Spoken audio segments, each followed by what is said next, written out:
Hello everyone, and we're gonna talk about cross-server queues. It's been on my to-do list. I have a to-do list, believe it or not, for a while now. We're gonna talk about why they aren't the silver bullet that everyone thinks they're gonna be. Now for PvP, we'll discuss PvP for a few minutes. PvP, they are going to make a difference. They are probably going to help PvP. Certainly they'll help ranked and unranked war zones pop. They will help. They will help for, they'll help because, again, a greater pool of people in the PvP queue is good, because bear in mind PvP is not balanced around classes. You could argue maybe it should be. Matchmaking maybe should be a bit better balanced in the game, but we'll discuss that in a PvP video.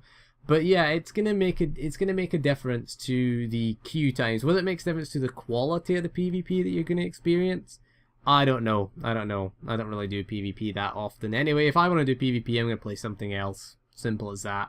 I'm not gonna play SWTOR because I am done with PvP. I did PvP back in vanilla SWTOR. They ruined it in Rise of the Hutt Cartel, and they have done nothing with it since.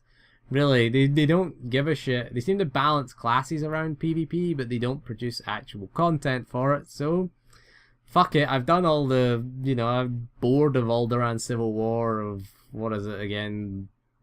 Can't remember what it's called again.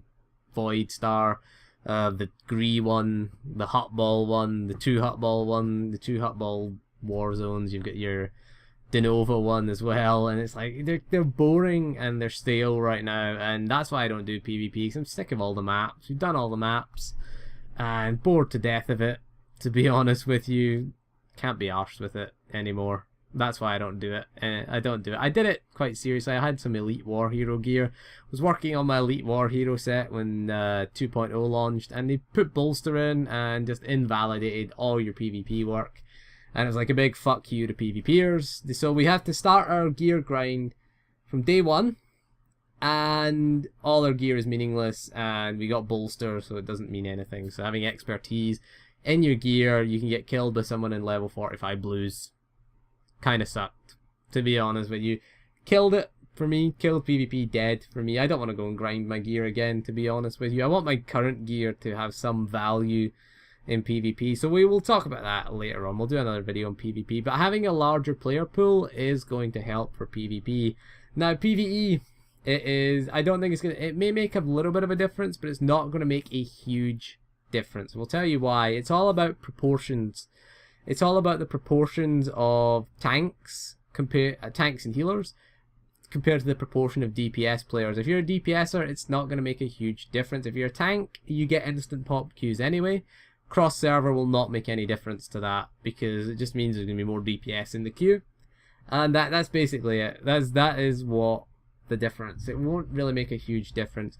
Now for operations, it is a waste of time, because most people do not queue for operations. Okay, most people, what they do is they form a pre-made group and then queue for the operation, and I wish they would get rid of operations from Group Finder, because I just think they're a waste of time. I hate this Group Finder thing where it tells you what operation to do. It's like, fuck off. I don't want to be told what to do. I don't want to be told what I'm going to do, what content I can and can't do.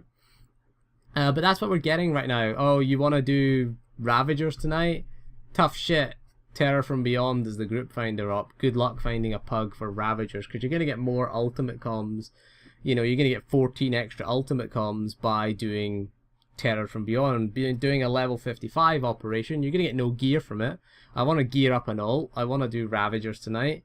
But all the pug groups are for TFB, because TFB is giving you, what is it? You get, I think it's like 14. You get 28 ultimate comms for doing that. You get 10 if you do Ravagers 8-man. And that's it. Because you get 10 from the, I think it's 10 from the thing. I think it's like, I can't remember what it is. It's 14 for the Group Finder, and I think it's like, is it 6 or 10? It's 10. No, it's 10. It's not 28. It's shit, I don't remember actually. I don't even remember what the rewards are. I don't even look at the ultimate comms because the gear is bullshit anyway. But yeah, you'll get more ultimate comms by doing TFB than doing Ravagers 8-man, which kind of sucks. I mean, you'll get more elite comms from doing Ravagers, but elite comms are useless in the current end game, so why would you want elite comms? It's not an incentive to do anything, to be honest with you. It's just totally not an incentive. I don't like this. I don't like being told, oh, you can't do this op tonight because this is the group finder op. And again, the players are going to go where the greatest reward is. Again, if you want to do Ravagers and then Temple of Sacrifice is the group finder op, everyone's going to be doing Temple of Sacrifice, even though they're wiping on the Underlurker, because it's perceived as the higher reward. You're giving them the greater reward for using the group finder. I think just get rid of operations from the group finder. It would be more productive, or at least just put all of the operations in group finder and let us queue for the one we want to do. At least maybe people would queue for it, because currently what's happening is nobody queues. Nobody really queues. We form a group in chat and then we click the queue, which to me defeats the purpose of group finder for operations. If you're going to form a group in chat and get everyone to link their achievements, which is another issue entirely, then what is the point? What is the point in having group finder? Why have it there? Now for HM flashpoints it's fine, tactical flashpoints it's fine, and you know what, the old HM flashpoints it's fine, fair enough. But for the operations, I'd like to see it gone, to be honest. I'd just like to see it deleted, because it's useless right now. It's annoying. It's being told, you're being told what to do, and then of course when one of the nights you're working, the operation you want to do comes up. Of course, that's what always happens. Of course, you're not available that night, you're not home that night or something, you got something to do, real life takes over, and that's the operation that I wanted to do. Damn it, tough shit, try again next week. Really annoying, really off-putting as part of the end game. I get why it was introduced, to get more people to do the operations, but I just wish it wouldn't go on a random, well, it doesn't go on a random, it lasts a day now, so today I don't know what it is today, haven't checked. Yesterday it was Dread Palace, so I did Dread Palace yesterday. It's like, you're being dictated to by the development team, and I don't like that. I don't like it right now, because it's annoying, because when Temple of Sacrifice is on it, very few raiding groups. It's difficult to find a group for raiding, and that's what we want out of story mode. We want it to be easy to find a group. I think if people are just going in, just going in and forming the group on their own, why have a group finder? It's a waste of time right now, and cross server will not fix this. Cross server is not going to make any difference to this. It may help a little bit. It'll help tactical flashpoints maybe, but they clearly don't want to do it. I think it's a lot of effort for minimal reward on the developers' part, ultimately. For PvP though, it makes sense. If you're going to do it for PvP, they probably will just do it for PvE.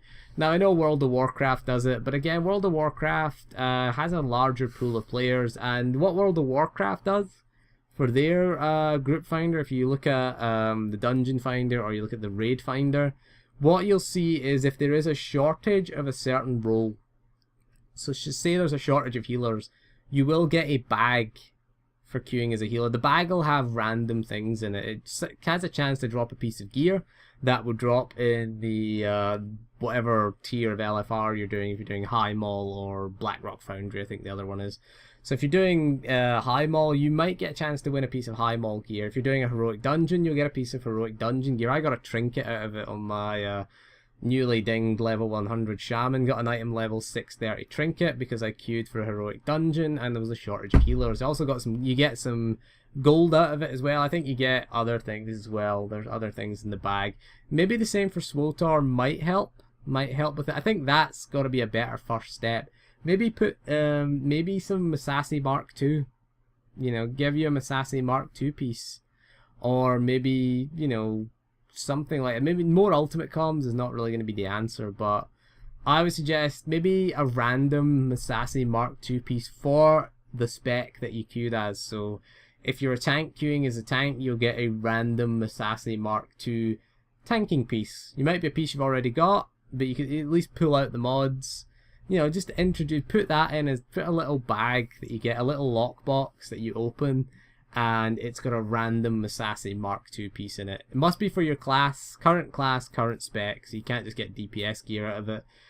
People say, oh, but DPS will queue as a tank, but you've got to remember, you've got to be successful.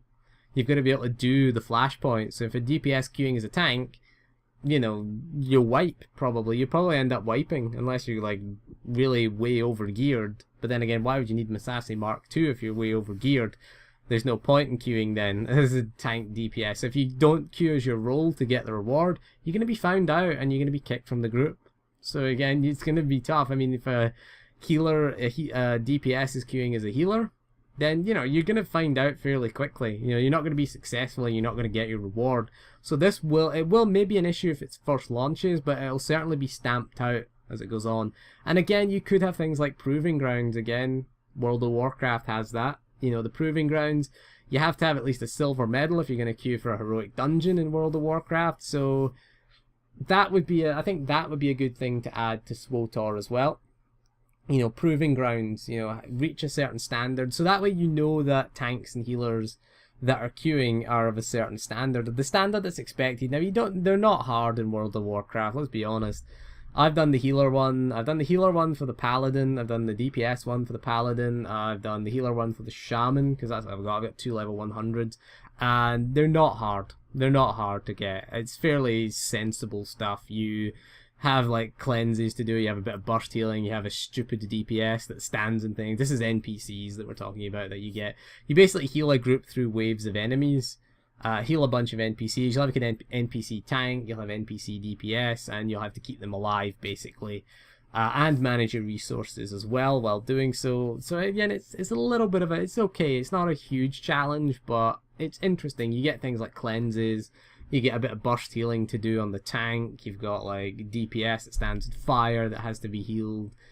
It puts you in certain scenarios that you can face, and it's a good preparation for end content, and I think they'd be better served doing that, especially for the tanks and for the healers, because there's very little right now with 12 times XP to prepare you as a tank or healer for endgame, because you're so overpowered leveling right now, giving away the best in slot crystals.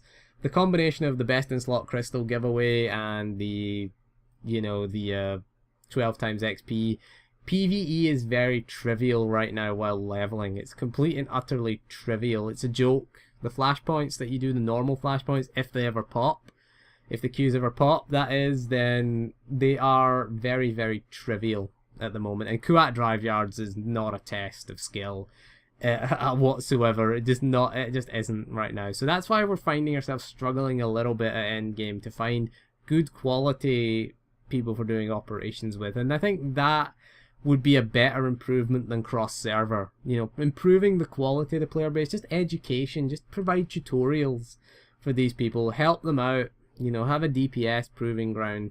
I think it's a good idea. I think it's a very, very good idea. You're not asking to do things that are difficult though. We're not asking to do insanely difficult things, just the things that would be expected of you in an HM flashpoint or in a story mode operation. So again, it's just, that's all that we want. We're not going to ask them to go and heal, go and solo EC Nightmare or something like that. You know, you couldn't do that really right now. You wouldn't get past the Minefield boss, I guess, if you tried that. You could probably 2-man it, I guess. I guess you could 2-man it if you had a decent healer at the end. You need a healer for Kefis though, because he does percentage damage to you. So we're not asking anyone to do that level of content. But it would be nice to have that. I think improving the current end game should be more important than cross-server. I just think there are bigger problems to solve than cross-server. Cross-server is not the silver bullet, ultimately. It's not going to be the be-all and end-all of the game, to be honest. So anyway, that is all for this video. Thank you for joining me, and I'll see you again soon, and goodbye.